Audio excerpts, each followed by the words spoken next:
So it's a pleasure to be back home in Toronto. I was born just up the street at Mount Sinai Hospital. I'm a York University graduate. I taught at U of T, and if you need to see my passport, which is still and will always be Canadian, I can show that to you at any time. But I'm, for those of you who were at the event last night and heard Kelly's opening remarks this morning, she alluded to this comment, which I can't really resist responding to, something about going to Los Angeles and to the consul's office there, who heard about only meets three types of Canadians, hockey players, and there were two others, who cares? Turns out that there's another type of Canadian that occasionally leaves Canada, and I am the evidence of that, which is back in the day, a long time ago, this field called bioethics was just emerging, and there were no programs in Canada, so I left with the intention of coming back, which I did for several years at Sunnybrook and U of T, and then I got a couple of offers that I couldn't refuse. One of those offers was to work at the NIH on the Human Genome Project for 2 years with Francis Collins, the new NIH director, and then it was after my time at the NIH that I had the somewhat unreal experience of working for Bill Clinton for 4 years running his National Bioethics Commission. And I mention that not to present my bona fides to you, but because it might help you understand a bit more about my presentation this afternoon. It's always difficult to be the lunchtime speaker. You're sort of metabolizing as you're listening, so occasionally I'll raise my voice just to catch your attention, and sometimes I may make it a little quieter to make the people's back. Let's see if I'm still here. Now here's my plan.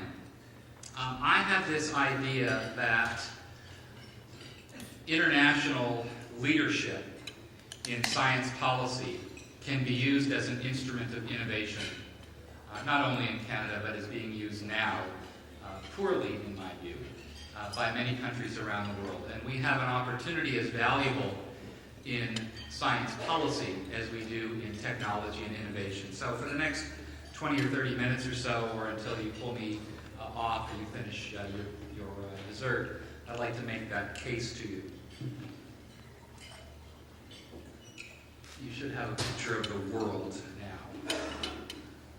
now. This field that I mentioned, many of you are familiar with it. Those who work in healthcare or who are patients or who have families have long known that the field of bioethics sort of owes its historical roots to some of the famous technology cases of intensive care units and the like. And it's a bit of a boutique industry for those of us who work around the world in this field. But I thought you might enjoy this quote from not a bioethicist, but a chemist, Van Rensselaer-Potter, who was poorly known in history, but who wrote a book called Bioethics in 1971, in which his view about the bio of bioethics was not biomedical, but referred to the biosphere, the planet. Now we now think of that as a cute little dichotomy between the medical world and perhaps environmental activity. I'm going to come back to this concept later on in my remarks. But this is a very nice summary of what the field is able to do now to bridge or link values and ethics in a worldwide search for human survival. Now, if that doesn't get your attention while you're chewing your desserts, I don't know what will. This field is not simply learning whether it's okay to take people off ventilators. A tough enough issue on its own. The prospect of improving global health through science and technology is probably the next great challenge for this planet. And the ways in which I'm going to suggest we ought to be thinking about that this afternoon is through these three, what I call key features for encouraging global health leadership through science policy. The first is to recognize that science is different now. Science has become an international activity of significant proportion. In fact, the internationalization of science is probably larger than any of us fully appreciate.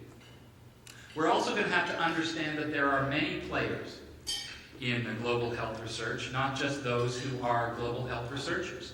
In fact, with all due respect to my colleagues in global health research, they may be the least important. And I'll say a bit more about that. And then lastly, because I'm an intensely political person, in the sense of small p political, it's time for us to appreciate that science policy, which has long been siloed, not just here, but pretty much everywhere.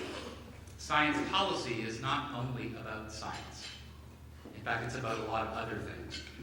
So let me launch into this little proposal for you. First is to make the case for the internationalization of global health and research. Just a bit of data. Yes, philosophers and ethicists know how to collect and analyze data.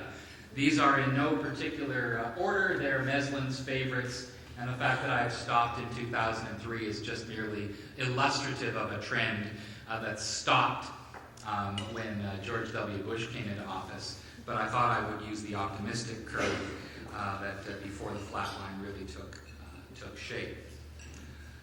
The slide of NIH-funded grants shows an upward curve from the bottom left to the top right.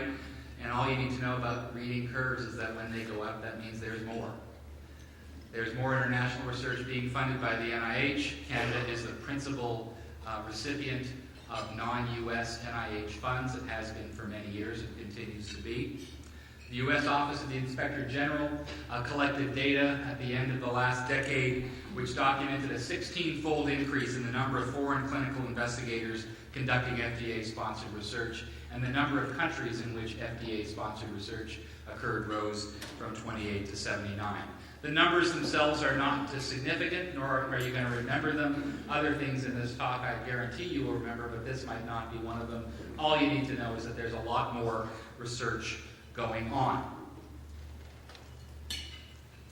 There's also a lot more money being spent. I'm using the rule of not putting too many things on a PowerPoint slide to show you that the logos of these public, private, and philanthropic organizations are captured in the table in the middle. In a 5-year period, from 1998 to 2003, global expenditures on health research quadrupled to about $125 billion US, with a very important distinction that you should now see in the first set of sub-bullets. By about 2000, the private sector surpassed dramatically public funding of research, so that now up to 70% of global health research is funded by the private sector, and not by governments and their own funding bodies. I'll say a bit more about the philanthropic model in a second. A very large portion of global health research is being spent by philanthropic organizations like the Bill and Melinda Gates Foundation. Another area of interest, which is kind of giving you a little peek under the tent, because this is a bit about an ethics talk. One of the most challenging areas in global health research is dealing with neglected diseases and rare diseases. But neglected diseases are those for which there isn't a significant enough market. We do have some nice evidence that people are spending money, $2.5 billion here, $2.5 billion there. Pretty soon you're talking real money. But we're still in significant shortfall for those areas. Here's why. If there was an issue of justice and inequity that you can take home with you, and this may be, hopefully, the term you will remember after you leave today, there is demonstrable inequity in the way that we prioritize health research internationally. The Global Forum for Health Research has recognized 3 things that I think are important. The green one is the thing I think you will take home with you. First of all, research on and concern about international global health is not limited to HIV, malaria, and tuberculosis in sub-Saharan Africa. A significant problem. So are all of the diarrheal diseases that could be alleviated by simply having clean water.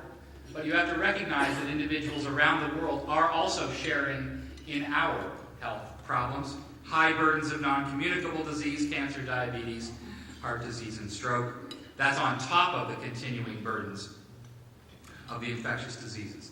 Despite all the money that was thrown around that I mentioned in the previous slide, drugs and treatment are still too expensive for the vast majority of the planet. And this, the 1090 gap, a very nice bumper sticker phrase, but it makes the point well, was coined by the Global Forum for Health Research in their 1990 report. Of all the dollars spent on health research today, only 10% is being spent on diseases that affect 90% of the world's population. If that doesn't give you a shiver, and if that doesn't motivate your inner humanitarian, I don't know what will. Now, there are policy issues in responding to this, deep science policy issues that the world is struggling with. One of those issues, which might sound a little odd, is that we're not always sure why it is appropriate to go elsewhere to do research that we could do here. Research not only in economically developing countries, but in economically developed countries face similar health challenges. So it's important to ask ourselves what the ethical rationale is for conducting studies in certain countries and not others. The two best arguments that I've heard are that there will be significant capacity building opportunities, not only for those who are coming in, but who are staying and providing infrastructure. Responsiveness to the health needs of the host community or of the country itself is often trotted out as the argument for why we would go to Kenya or Uganda or Tanzania.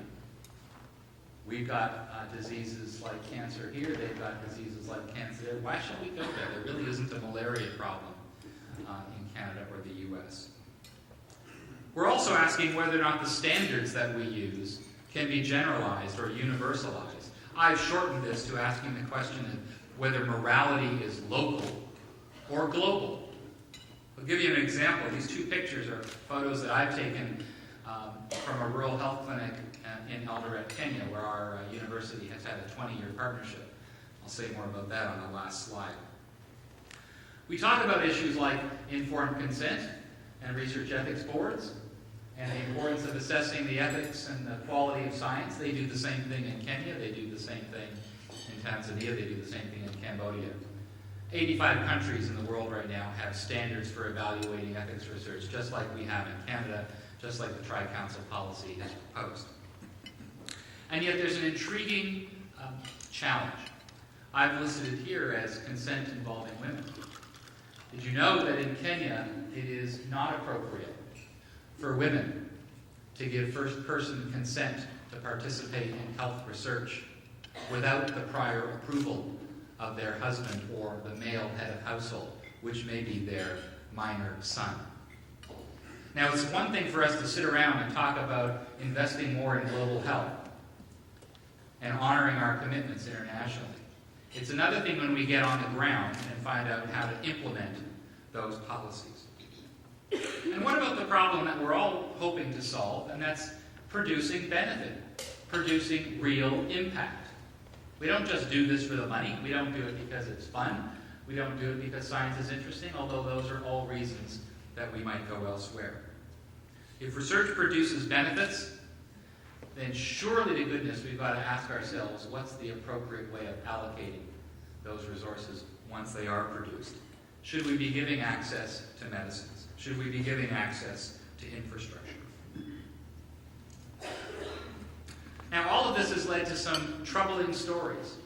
I first got involved in the field of international bioethics in 1997 when a well-known study, the ICHIL 076 trial of mother-to-infant transmission of HIV, was on the front page not only of the New England Journal of Medicine, with editorials by Marcia Angel, David Satcher, and Harold Barnes, but was also on the front page of the Wall Street Journal. Why? Because the U.S. government had decided to repeat a study that had already been conducted in the U.S., which had shown very, very positive treatment results from a particular regimen.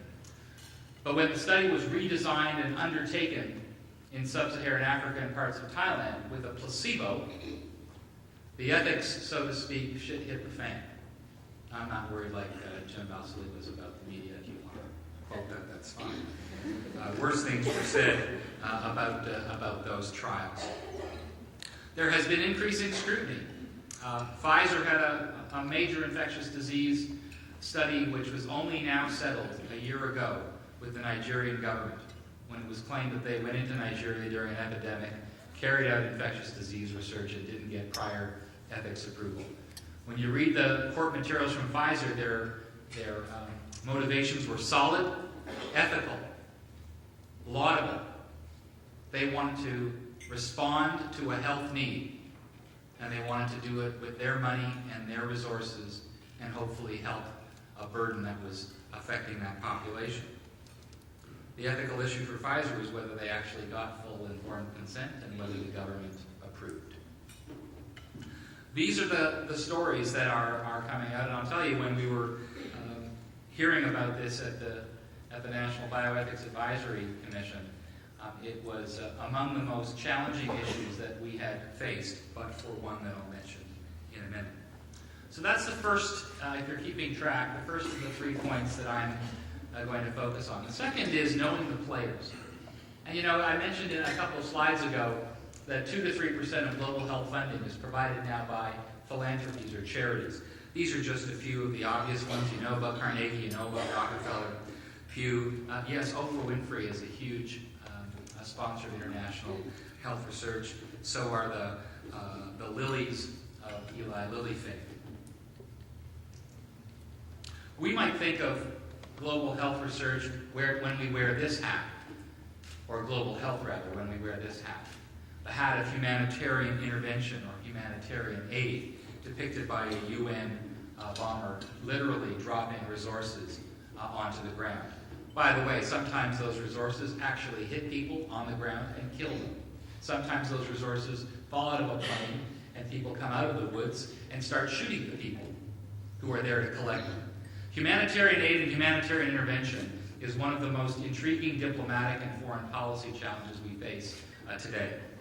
These pictures, which are literally taken from the web, illustrate things like Hurricane Katrina's devastation, the bombing of the World Trade Center in New York, and the tsunami in Indonesia. This is often how we think about global health from a humanitarian perspective, the model of giving. And how many people, this is a rhetorical question, how many people did give after the tsunami? You know if you did or not. You might have gone online and went to the Red Cross or went to some organization. I suspect that you felt, as many of us did, a need to do something. Much like the people in New York City lined up for hours after the 2 towers fell in order to give blood. No one asked them to do it. They just went. And of course, they weren't needed, but they went. Now, I asked you whether or not you gave. I actually know how much the country gave. And I want to see if I can do this with 2 hands. I've got 4 little arrows. Is the arrow on the United States? Okay. So they gave the most. But look at what their per capita was. And I just thought you've already seen what Canada's done.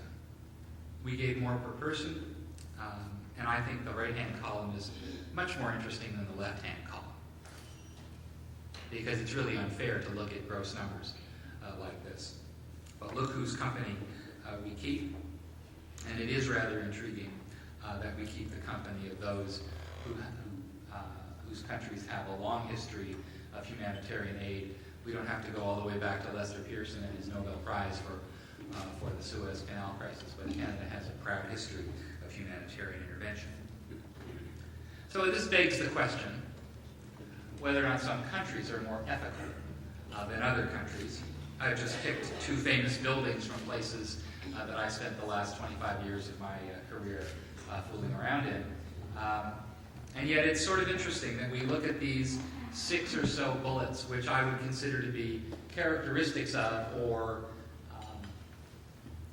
evidence of the kind of ethical foundations that we provide for global health innovation. Notice I have changed the word from intervention to innovation. That was intentional.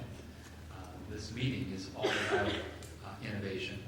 And I think one of the challenges we're going to be talking about for the next decade or so is how we actually turn that innovation into global health impact. So 6 very nice statements, but the one part that's missing. Oh, wrong slide? Huh. Thanks. Back up. Thanks, Mary. Did I not do it? See? That was a really cool line I had before about the 2 places that I hung out. You're like, what's the cool place that he hung out? All right, should I do it again? You were listening, right? All right. 6 items. Mary and I were on the board of MORE here in Ontario 43 years ago, so it's nice to see her again. Anyway, I think the point has been made. These are the kinds of ethical foundations that we associate with global health innovation, global health research, and global health policy. They are, I won't say the warm, fuzzy ethics feelings, they're actually very sophisticated and very powerful motivators for why people give, whether they are individuals, institutions, or countries.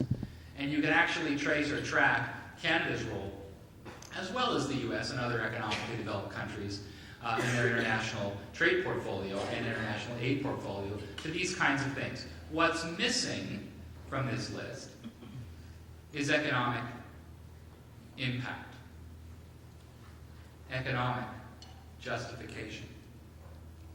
So, we've now seen a new type of model where philanthropy isn't just about giving and standing in line and wanting to make an impact, whether you're donating to tsunami relief or whether you're giving blood or signing your organ donor card.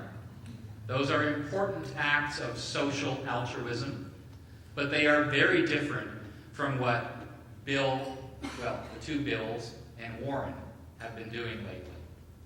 This paper, which no doubt you've read from The Economist from a couple of years ago, captures, I think, very nicely, not only because it's a cute phrase, philanthropy, but it says something very important about the ways in which we use capital for social change.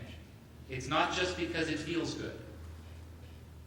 And the rules for investing social capital and economic capital are now changing dramatically, so that the Bill and Melinda Gates Foundation now actually has a role to play in international global health. Not just because they're the biggest, but because they are having an impact on priority setting. Okay, how many students are in the room? Put your hand up, students. Pop quiz. Who wrote this? Now, you may not know. I'm going to let you read it. I'm going to read a little bit out loud.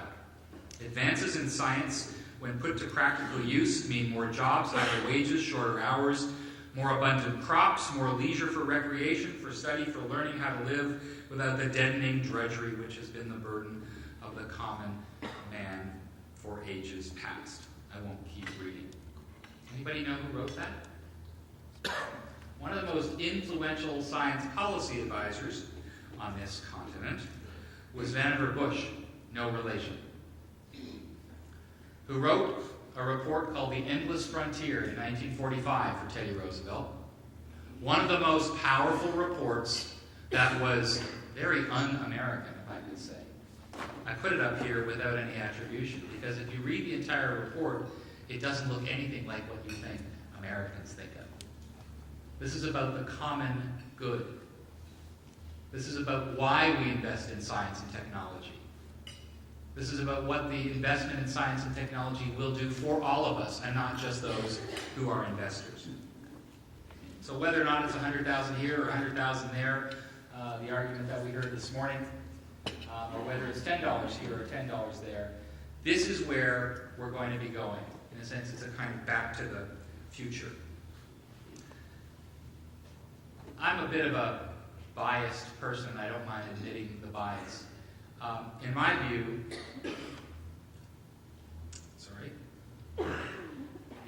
view, Harold Varmus was the greatest NIH director ever. Here's why. And if you don't believe me, read his book, which if you can't read because it's blurry, it's called The Art and Politics of Science.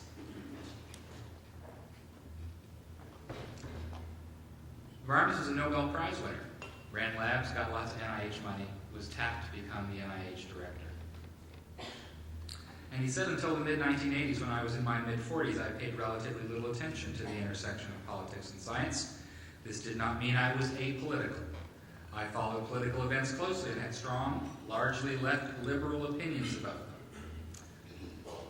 Now, for someone like Harold Varmus to take over the reins of a $25 billion organization and then lead it in the direction that he did, doubling the NIH budget in 5 years, was nothing short of miraculous.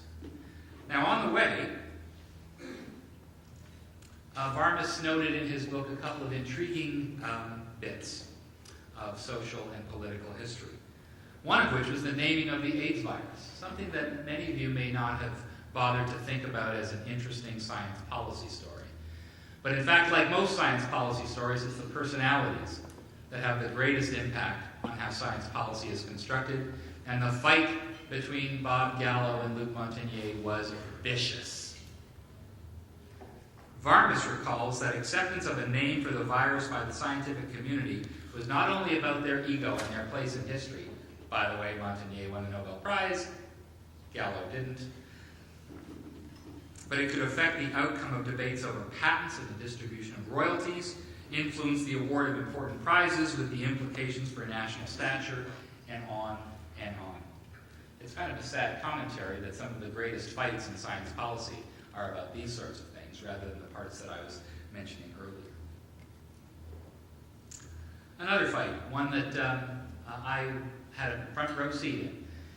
When I was working at the Genome Institute, it was pretty exciting time. And when we watched the so-called race between Craig Venter and Francis Collins unwind and emerge, it was like a Hollywood movie. The picture that you see in the front with Clinton, Venter, and Collins was taken in the East Room of the White House. I was sitting right about where this lady in purple or green is, aqua teal. I don't mind wearing glasses. Other people don't. It's the color blind thing. On the screen was Tony Blair. Jim Watson was in the front row. And it was heady times indeed. The story behind the story, which has now been told countless times, that include things like pizza parties in the recreation room of the then leader of the Department of Energy, Ari Petrinos, when he brought Venter and Collins to his house and said, "Now, boys, stop fighting. The stakes are much too high. Here's what we're going to do." And I'm paraphrasing. I wasn't at the pizza party. We're going to declare a tie. That the first draft of the sequence is officially a tie. Got it? Got it. Everything, including who was on the front cover of Time magazine and in which order, Venter in front, Collins behind, was part of an agreement. Science policy is as much about politics and personality as it is about science. And in genetic science, we are on the cusp of an area that is so interestingly political that it will dwarf the science. I just wanted to give some credit to some other organizations. Now, you should be on a slide. How am I doing, Mary? One more slide. This should be a picture of... Do you have a science magazine cover in front of you? This is hard, you know? I don't know how Jim did it. Maybe I should print off the slides. On November the 8th, 1998, I was sitting in my office and we heard the announcement from Jamie Thompson and 2 days later from John Gearhart that led to what Science magazine called the breakthrough of the year. Embryonic stem cell research may go down as one of the most political of the political science policy issues that the United States has faced. And again, watching that from the front row was nothing short of staggering. To watch what Clinton tried to do, and then what Bush undid over the last 8 years, may go down as one of the great tragedies of science policy in the United States. Partly because other countries, including ours, have picked up the gauntlet. I've just picked a couple of logos of the Swedish Medical Research Council, the Stem Cell Network, of which I used to be a member of the board, and Juvenile Diabetes Research Foundation. So if you're still not convinced that science policy is about everything but science, let me remind you of one of the political footballs that has been bouncing back and forth since Ronald Reagan. Ronald Reagan, that great communicator, introduced a policy odious to most of us, known as the Mexico City policy. A policy that prohibited U.S. aid from being provided to international organizations that counseled about reproductive health. That policy was written by executive order, so not something that the U.S. Congress has to approve. It was agreed to and continued by Bush the Elder, Bush 41. It was, in fact, the first executive order that Bill Clinton signed when he came into office to reverse the Mexico City policy. George Bush did the same thing when he came into office. When you start using foreign aid as a matter of not only science policy, but foreign policy, you're running into very deep water. Water for which I'm quite concerned. Even though, during his first 100 days in office, Barack Obama reversed the Bush reversal of the Clinton reversal of the Bush the first reversal of Reagan's initial proposal. He also rescinded Bush's embryonic stem cell policy and did a number of other things, all in the first 100 days. These are science policy decisions, you're starting to hear this as a bit of a broken record, that have nothing to do with science. Now, I'm not a naysayer, believe me. I'm probably one of the most cheery of cheerleaders about science now because of the tremendous unleashed power that it provides for global health. But when we start getting into this game, the game of using it as an instrument of individual domestic value or values, one must be very, very careful indeed. Read these two quotes from two of my favorite people, one Mr. Justice, or former Justice Michael Kirby from the High Court in Australia, and the other Mohammed Akhtar, who was the head of the American Public Health Association. I never thought I'd actually be able to put a slide that would have these two pictures on the same page. A picture of the World Trade Center and a picture of some friends of mine in Uganda. Kirby observed, as you've now no doubt read over my shoulder, that we're spending an awful lot of money arming the world. Money that could be used for other purposes. Mohammed Akhtar put it a bit more directly when he said prior to 9/11 we were focused on the HIV/AIDS problem, on teenage pregnancy, on immunizing kids. Those things are now on the back burner. So when one is setting priorities domestically or internationally, one has to be very careful about which values you are using and what goals you are advancing. So I want to finish with a bit of an upbeat story. I mentioned earlier that my university has had a 20-year partnership with Moi University in Eldoret, Kenya. Moi is in the Rift Valley. It's the second largest city in Kenya. And we've been there for 20 years. We've built a medical school. We've sent our physicians there to be trained. We brought their physicians back to Indiana to be trained. It's a World Health Organization Center of Excellence in a number of places. I'm showing you this slide with the title A Bottom-Up Approach, because among the other messages I want to leave you with this afternoon is that everything I've talked about so far has been essentially a top-down approach, whether it's the White House or the Congress or Genome Canada or the federal government or Pierre Coulombe's excellent presentation this morning about the NRC, describing how we who are in positions of authority hope that by some miraculous trickle-down effect, our goals, values, and money will have an impact on those who most need them. Well, there are other and complementary models. I think Jim mentioned it as a tactical strategy, as a tactical approach rather than a strategic one.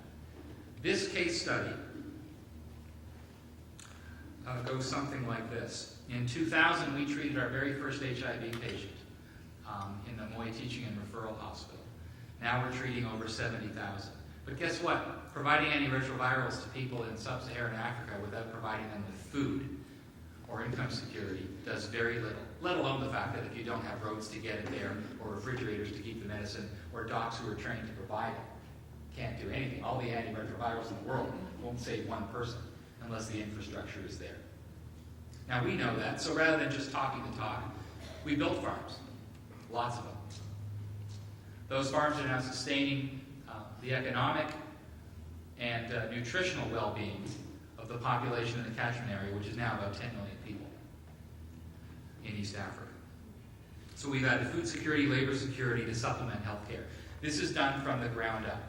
Yes, we were nominated twice for the Nobel Peace Prize. Very nice. That guy Al Gore got it one year, and this Barack guy got it another year. I don't know whether he deserved it. This approach is one that I highly recommend. It's messy, it's expensive, but it involves sitting down and actually talking to people. You would be amazed at what the conversation about informed consent involving women looks like when you're sitting in Geneva at the World Health Organization discussing ethical principles and international guidelines, as opposed to sitting in a room with an investigator and a family talking about these issues. I think we need both approaches. Now, my last slide is taken from a book that I think everyone going to Copenhagen is reading. At least I've heard that most people going to Copenhagen are reading it. I've read it. Tom Friedman, for those of you who don't know or don't read the New York Times, is the foreign affairs correspondent who has written several books, Lexus and the Olive Tree, and The World is Flat, and then this one. This is his argument for environmental policy, which I believe is every bit as important to science policy and global health as anything else.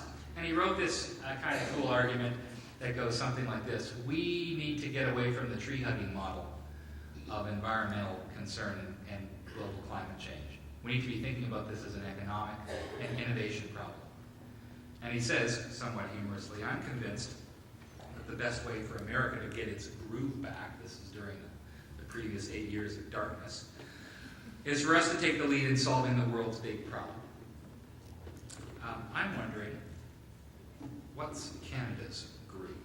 Is science and technology going to be our groove? Is it going to be what gets us into a position of leading the world? The evidence is already quite staggering, whether it's through bias notwithstanding, our work at Genome Canada, or the CIHR, or the NRC, or SHRC, or any of our other organizations, let alone our aid and trade organizations. Canada is recognized around the world not only for its values, but for its creativity and for its innovation. So with that, I'd like to thank you for your time. I'm an ethics guy, so I have to tell you where I got my money from. I got it from a bunch of different grants and foundations. And you're all welcome to visit the Indiana University Center for Bioethics